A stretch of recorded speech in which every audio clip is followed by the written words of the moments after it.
back to the vlog. We're just about to leave our overnight accommodation, just packing the car now. Got our big bags in, just a little bag to get going.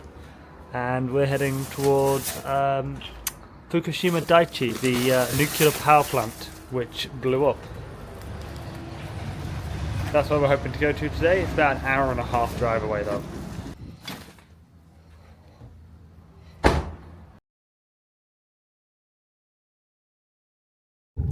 So here we are guys, we're just starting to approach the power plant, Fukushima Daiichi, and we've been passing a couple of spots where they've been removing or spreading the topsoil, just like millions of bags and a lot of diggers. So we're about 15 minutes away and we're on the Route 6 road, so we're going to be going quite close to the power plant.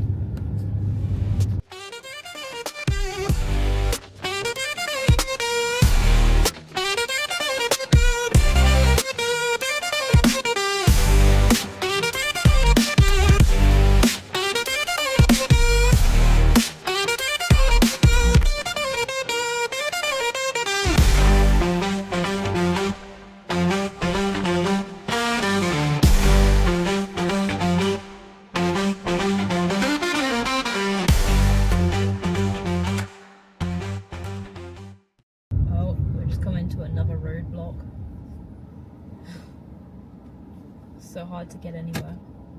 To Ukedo? Back and to the up to the round.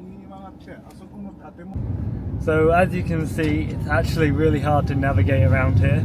So I think a lot of tourists and travellers will do it on tours. So they'll be taken to the destinations by a tour company on a bus. Whereas Google Maps is absolutely useless. You just keep coming across road closure after road closure, angry workers wondering why you're here.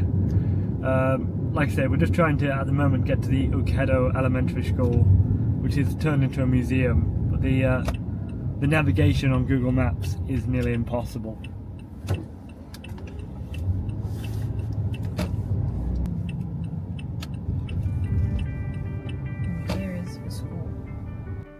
So the lower part of Ukedo has now been preserved exactly as it was from the tsunami, and you've even got pieces of coursework or paperwork stuck to the ceilings of this lower floor, and the top part, or upstairs, is now a museum dedicated to what happened.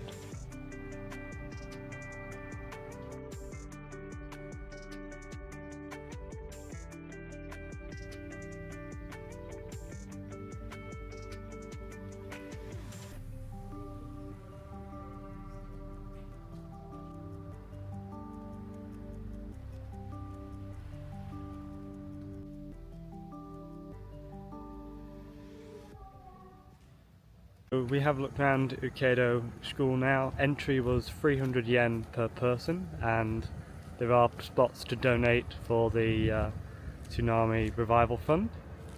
You can see the place has been left in such a hurry, they didn't take their umbrellas with them. There's still drinks on the sides. So we're now exploring abandoned spots in Futaba. This is just on the edge of the exclusion contamination zone. And we're at a large apartment block tower, and you can see a load of people have left their bikes.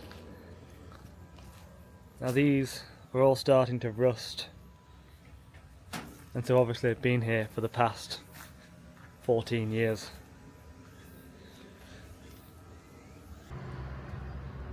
The plant life is starting to overtake these buildings.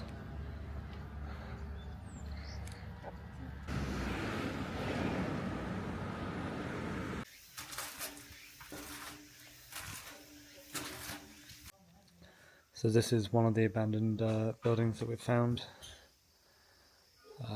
We've not broken in, the door was already off and the front is overgrown. This is very abandoned. There's like an upstairs office, computers, laptops still here, printers. Nothing touched, just left as it was. The calendar on the wall, obviously in March 2011.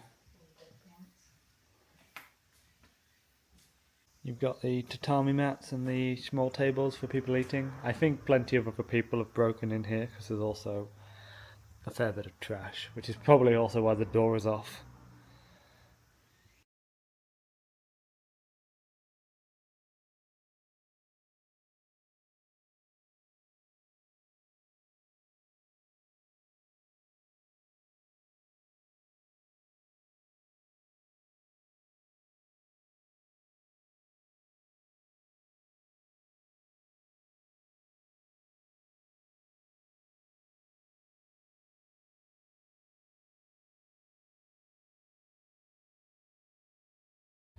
So we're still exploring around Futaba, and we found this abandoned vending machine right next to this abandoned, it looks like a hotel to me.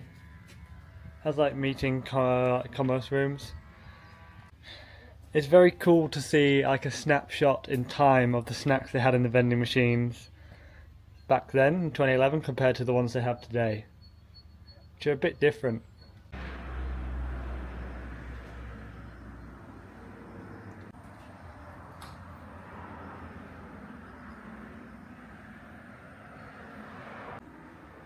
Here you go, if you look at the floor, comic books, all abandoned. Chinese restaurant.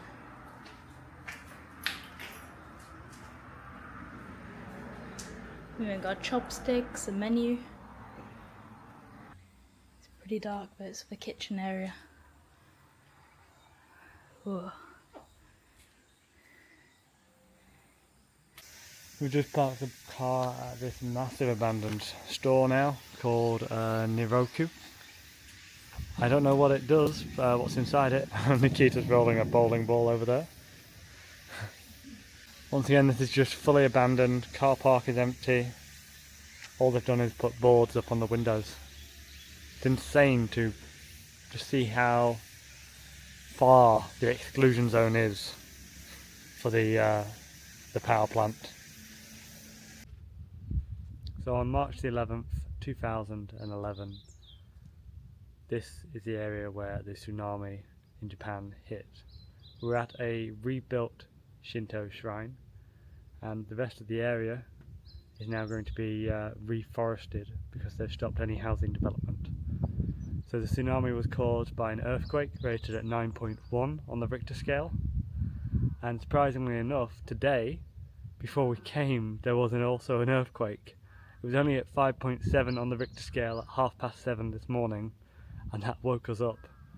And it's quite sombering and worrying as well, coming to an area that was devastated by an earthquake. So all along the coast, as far as the eye can see, you're seeing these forest nurseries set up just to help rewild the area. You can see all the little baby pines in their nursery. You can imagine before the tsunami there being families out here. It's a beautiful day in August now rather than when the tsunami happened, which was a chilly day in March. But this beach, you can imagine 15 years ago, would have been crowded with people. It would have been a beautiful spot for a day like today for swimming, for fishing, and just enjoying a beach day.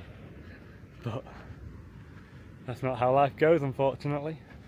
I must say it is a beautiful beach. It's absolutely empty, understandably, but it is a gorgeous beach.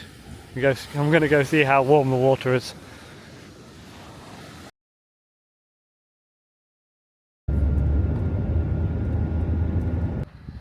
So we're in a different part of Futaba now, and this area is using art and specifically murals to revitalise the area. So here you have a collection of murals, about 4 or 5 to bring the city together.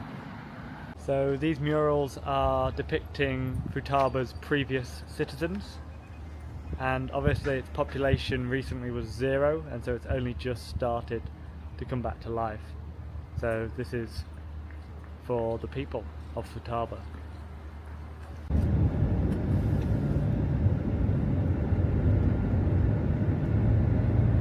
So guys, here's our accommodation for the night. I've already jumped on the bed, which is why it looks a mess. I didn't actually realise when we booked it that it was a love hotel. And it's got this horse riding device in here. And a lot of other sex things, let's put it that way. So, yeah, we're going to have an interesting night's sleep, and then I'll see you tomorrow as we're heading into Chiba to the Mountain Buddha and to a tech store because I need an SD card. So, see you tomorrow.